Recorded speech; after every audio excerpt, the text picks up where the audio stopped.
Hello दोस्तों, welcome to my YouTube channel primary to middle classes. आज के इस वीडियो में हम क्लास 10th साइंस का VVS सब्जेक्टिव को देखने वाले हैं। तो चलिए वीडियो को शुरू करते हैं।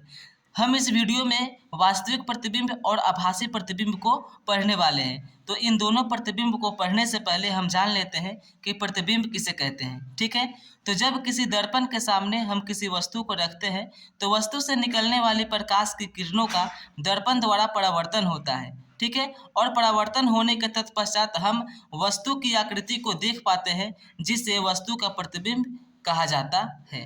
ठीक है, क्लियर है। अब जो प्रतिबिंब होता है वो दो प्रकार का होता है, एक होता है वास्तविक प्रतिबिंब और दूसरा होता है आभासी प्रतिबिंब। ठीक है, तो इन दोनों का डिफिनीशन को हम जान लेते हैं। वास्तविक प्रतिबिंब का डिफिनीशन हो जाएगा कि जब प्रकाश की किरण किसी वस्तु से टकराती है तब परावर्तन या अपवर्तन के बाद जो परावर्तन होता है वह दर्पण के द्वारा होता है और अपवर्तन लेंस के द्वारा होता है। ठीक है, तब परावर्तन या अपवर्तन के बाद किरण किसी एक बिंदु पर जाकर मिल जाती है, वहाँ वस्तु का जो प्रतिबिंब बनता है उसे ही वास्तविक प्रतिबिंब कहते हैं। ठीक है, अब जान लेते हैं आभासी प्रतिबिंब किसे कहते हैं। तो जब प्रकाश की किरण किसी वस्तु से टकराती है तब परावर्तन या अपवर्तन के बाद वह किसी एक बिंदु पर मिलती हुई प्रतीत होती है। यहाँ पर ध्यान दीजिएगा, बिंदु पर मिलती हुई प्रतीत होती है, वहाँ प्रतीत हो रहे बिंब को ही आभासी प्रतिबिंब कहते हैं। वास्तविक प्रतिबिंब, आभासी प्रतिबिंब, ये दोनों एक दूसरे के अपोजिट होते हैं। ठीक है, मतलब कि एक दूसरे के उल्टा होते हैं। अब वास्तविक प्रतिबिंब और आभासी प्रतिबिंब में अंतर को देख लेते हैं। देखिए, इसका एक नंबर अंतर है कि वास्तविक प्रतिबिंब को पर्दे पर प्राप्त कर सकते हैं। ठीक है, लेकिन आभासी प्रतिबिंब को पर्दे पर प्राप्त नहीं कर सकते हैं। ठीक है, ये एक नंबर अंतर हो गया। ठीक, दूसरा है वास्तविक प्रतिबिंब सदैव उल्टा होता है। ठीक है, हम अभी चित्र के माध्यम से समझेंगे। वास्तविक प्रतिबिंब सदैव क्या होता है, उल्टा होता है, और आभासी प्रतिबिंब सदैव सीधा होता है। ठीक है, ये दूसरा अंतर हुआ। तीसरा हो जाएगा वास्तविक प्रतिबिंब दर्पण के आगे बनता है और आभासी प्रतिबिंब दर्पण के पीछे बनता है। ठीक है, इन तीनों चीज़ों को हम चित्र के माध्यम से समझते हैं। ठीक है, कि वास्तविक प्रतिबिंब को पर्दे पर प्राप्त कर सकते हैं, वास्तविक प्रतिबिंब सदैव उल्टा होता है। ठीक है, तो चलिए हम चित्र के द्वारा समझते हैं। ये रहा हमारा उत्तल दर्पण और यहाँ देखिए ये एक वस्तु है। ठीक है, वस्तु से निकलने वाली प्रकाश की किरण का परावर्तन हुआ है। ठीक है, और यहाँ से एक किरण निकली है और इस वस्तु AB का प्रतिबिंब है AB डैश। ठीक है, तो देखिए ये वास्तविक प्रतिबिंब है और ये जो BA ऐसे है ना, देखिए तो ये है हमारा वस्तु और इसका जो चित्र बना है, इसका जो इमेज बना है, ये इसके उल्टा है।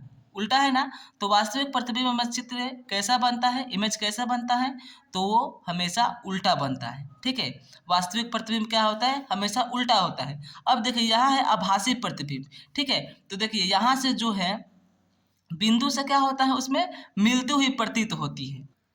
ठीक, तो देखिए ये रहा एक वस्तु, यहाँ से प्रकाश की किरण का परावर्तन हुआ है। ठीक है, क्योंकि ये दर्पण है, यहाँ से परावर्तन हुआ है और यहाँ से एक किरण गई है। ठीक है, तो इधर इन दोनों किरणों का कहीं भी मिलन नहीं हो सकता है, तो इधर जब पीछे की ओर बढ़ाएंगे तो यहाँ पर किरण मिलती हुई प्रतीत होगी और यहीं पर एक प्रतिबिंब का निर्माण होगा जिसे आभासी प्रतिबिंब कहते हैं। तो देखिए ये जो AB है, जो ये प्रतिबिंब दिख रहा है, ठीक है, इसी की तरह जो इसका इमेज है बिल्कुल इसी के समान है। ठीक है, तो ये क्या है कि आभासी प्रतिबिंब है, इसीलिए वस्तु सीधा है।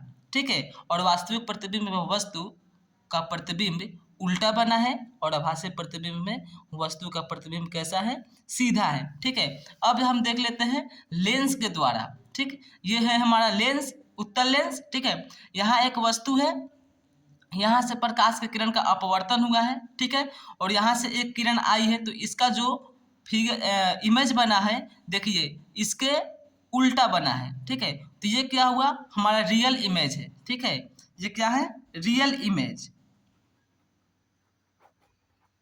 ठीक है, और यहाँ पर जो है आभासी प्रतिबिंब बना है।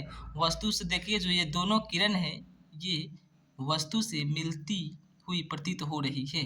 ठीक है, पीछे की ओर मिलती हुई प्रतीत हो रही है, तो ये हमारा हो गया आभासी प्रतिबिंब। ठीक है, और ये हो गया हमारा वास्तविक प्रतिबिंब। तो उम्मीद करता हूँ कि आपको वीडियो पसंद आई होगी और समझ में आ गई होगी। ठीक है, तो यदि वीडियो पसंद आई हो तो वीडियो को लाइक और सब्सक्राइब करिए। तो मिलते हैं अगले वीडियो में, तब तक के लिए bye. Thanks for watching this video.